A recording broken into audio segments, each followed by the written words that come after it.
Hi hello నమస్తే welcome back to our channel. ఎలా ఉన్నారు? అందరూ బాగున్నారా? ఓకే అండి. మన ఛానల్ కానీ కొత్తగా ఎవరైనా చూస్తున్నట్టయితే ప్లీజ్ సబ్స్క్రైబ్ చేసుకొని ఫాలో అయితే అవ్వండి. ఒక చిన్న లైక్ అయితే ఇవ్వండి మీకు నచ్చితే, ఎందుకంటే మీరు ఇచ్చే లైక్ వల్లే ఛానల్ అనేది పుష్ అవుతుంది అనమాట. ఇంకొకరికి సజెషన్ అయితే వెళ్తుంది. ఆ తర్వాత వచ్చేసి ఇక్కడ మేమేం చేస్తాం అనుకుంటున్నారా, ఇంకా చర్చికి అయితే రెడీ అవుతున్నానండి. ఇది వచ్చేసి సండే బ్లాగ్ అనమాట. ఇంతకుముందు జుట్టు ఎంత పొడుగుంటుండే, ఇప్పుడైతే ఎంత హెయిర్ ఫాల్ అయిపోయిందండి. అసలు జడేసుకోవాలా ఇలా క్లిప్ పెట్టుకోవాలా నాకేమైనా అర్థం కావట్లేదు అనమాట. తలస్నానం ఇప్పుడే కదా చేసింది, ఇంకా డ్రై అవ్వలేదు. సరేలే అని చెప్పేసి ఫస్ట్ ఇలా క్లిప్ పెట్టుకున్నాను. మళ్ళీ నాకు ఎందుకో చిరాగ్గా అనిపించింది చెమడ పడుతూ. ఇలా కాదని చెప్పేసి మళ్ళీ జడ అయితే వేసుకుంటున్నానండి. అబ్బా, డబ్బింగ్ స్టార్ట్ చేసినప్పుడే వస్తాయండి ఎక్కడ లేని సౌండ్లు. ఉల్లిగడ్డలు అమ్మేవాళ్ళు, కూరగాయలు అమ్మేవాళ్ళు గిర సౌండ్లు వస్తుంటాయి అనమాట. ఇంకా దానికి మనం ఏం చేయలేము. నాకు అదే అనిపిస్తుంది, నేను అట్ట స్టార్ట్ చేస్తానో లేదో డబ్బింగ్ అనేది. ఇంకా అందరూ ఎక్కడెక్కడ వాళ్ళందరూ వస్తారండి. ఈ వాయిస్ ఓవర్లో వాళ్ళవి కూడా మిక్స్ అయిపోతాయి అనమాట. ఉల్లిగడ్డలు, ఇంకా పాత సామాను వాళ్ళు, పుట్టగొడుగులు అమ్మేవాళ్ళు అలా.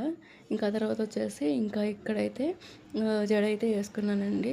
కొంచెం లూజుగానే వేసుకున్నాను అనమాట. ఎందుకంటే ఇంకా తల ఆరాలి కాబట్టి. ఇంక సండే సాగర్ నీళ్ళు వచ్చాయి. ఇంకా అవన్నీ చూసుకొని పని అంతా చేసుకునేసరికి లేట్ అయిపోతుంది నాకని చెప్పేసి ఇంట్లో పని ఏం చేయకుండా నీళ్ళు పట్టాను. బట్టలు అయితే ఉతికేసానండి. ఇంకా ఎలాగో నీళ్ళు వస్తున్నాయి కాబట్టి అందుకని ఉతికేసా గబగబా. ఇక్కడ సండే అయితే ఇంకా చర్చికి అయితే వచ్చేసానండి. చర్చికి రాగానే ఇంకా అంటే కొంచెం లేట్గా వస్తాను అనమాట. పాటలు అయిపోతాయి అనంగా వచ్చేస్తాను. ఇంకా ఆ తర్వాత వచ్చేసి ఇక్కడ చర్చి అయితే అయిపోయిందండి. లాస్ట్లో వేరే ఇద్దరు బాబులది బర్త్డే ఉందన్నమాట. ఇంకొకరికి పేరు పెడుతున్నారు, అందుకని చెప్పేసి ఉన్నాము. రిష్కా పాప చూసారు ఎలా చూస్తుందో. రిష్కా పాపకు కూడా లడ్డు ఇచ్చారండి. అంటే తనేం తినదులేండి. ఇంకా అది కాక జ్వరం అనమాట, బాగా ఫుల్గా. చూసారు అంత డల్గా అయిపోయింది రిష్కా పాప అయితే. 4 days నుంచి జ్వరం అనమాట. జలుబు దగ్గు అవన్నీ ఉన్నాయి. ఇంటికి రాగానే ఈరోజు మర్చిపోయానండి బియ్యం నానబెట్టడము. ఎప్పుడైనా సరే చర్చికి వెళ్ళేటప్పుడు అంటే మామూలుగా ఉదయమే కడిగి నానబెట్టేసి ఫ్రిడ్జ్లో పెట్టుకొని వెళ్ళిపోతాను అనమాట. ఇంకో రాగానే గబక్కన వంట చేసుకోవచ్చు అని చెప్పేసి ఈరోజైతే నేను మర్చిపోయి వెళ్ళానండి. ఇంకా తర్వాత ఇంకా అసలు అబ్బా, ఈ బండికో దండం తల్లి. అసలు ఏందో ఆ సౌండ్. మా లైన్లో ఒక పెద్ద ఆయన ఉంటాడండి. ఆ సౌండ్ అసలు బండి సౌండ్ ఎలా వస్తున్నా సరే ఆ బండి వాడుతూనే ఉన్నాడు. అది తిప్పినంతసేపు మా అందరికి చిరాగ్గా అనిపిస్తుంది. అంటే అలా సౌండ్ వస్తుంది కదా, మీకు వినిపిస్తుందో లేదో.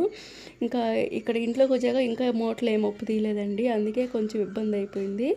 చూస్తున్నారు కదా. ఇంకా తర్వాత చికెన్ కర్రీ, ఇంకా పండుమిరపకాయల పచ్చడి, ఇంకా తోటకూర అయితే ఉందండి. ఇంక ఇవి అంటే సండే నేను ఏం వంట చేయనండి. మార్నింగ్ అని ఈవినింగే ఇంకా ఏదైనా చికెన్ అలా చేయాలంటే ఇంకా ముందు రోజు నైట్ చేసి పెట్టినయే దాచి పెడతాను కొంచెం ఫ్రిడ్జ్లో అయితే. ఇంకా తర్వాత వచ్చేసి నా జుట్టు చూసారా ఎంత హెయిర్ ఫాల్ అయిపోయిందో. ఇంకా ఆ కర్రీసే ఉంటాయి కాబట్టి నేనైతే ఇంకా అసలు ఏం వండను, వాటితోనే తినేసి ఈవినింగ్ టైంలో ఏదైనా చేసుకుంటామండి.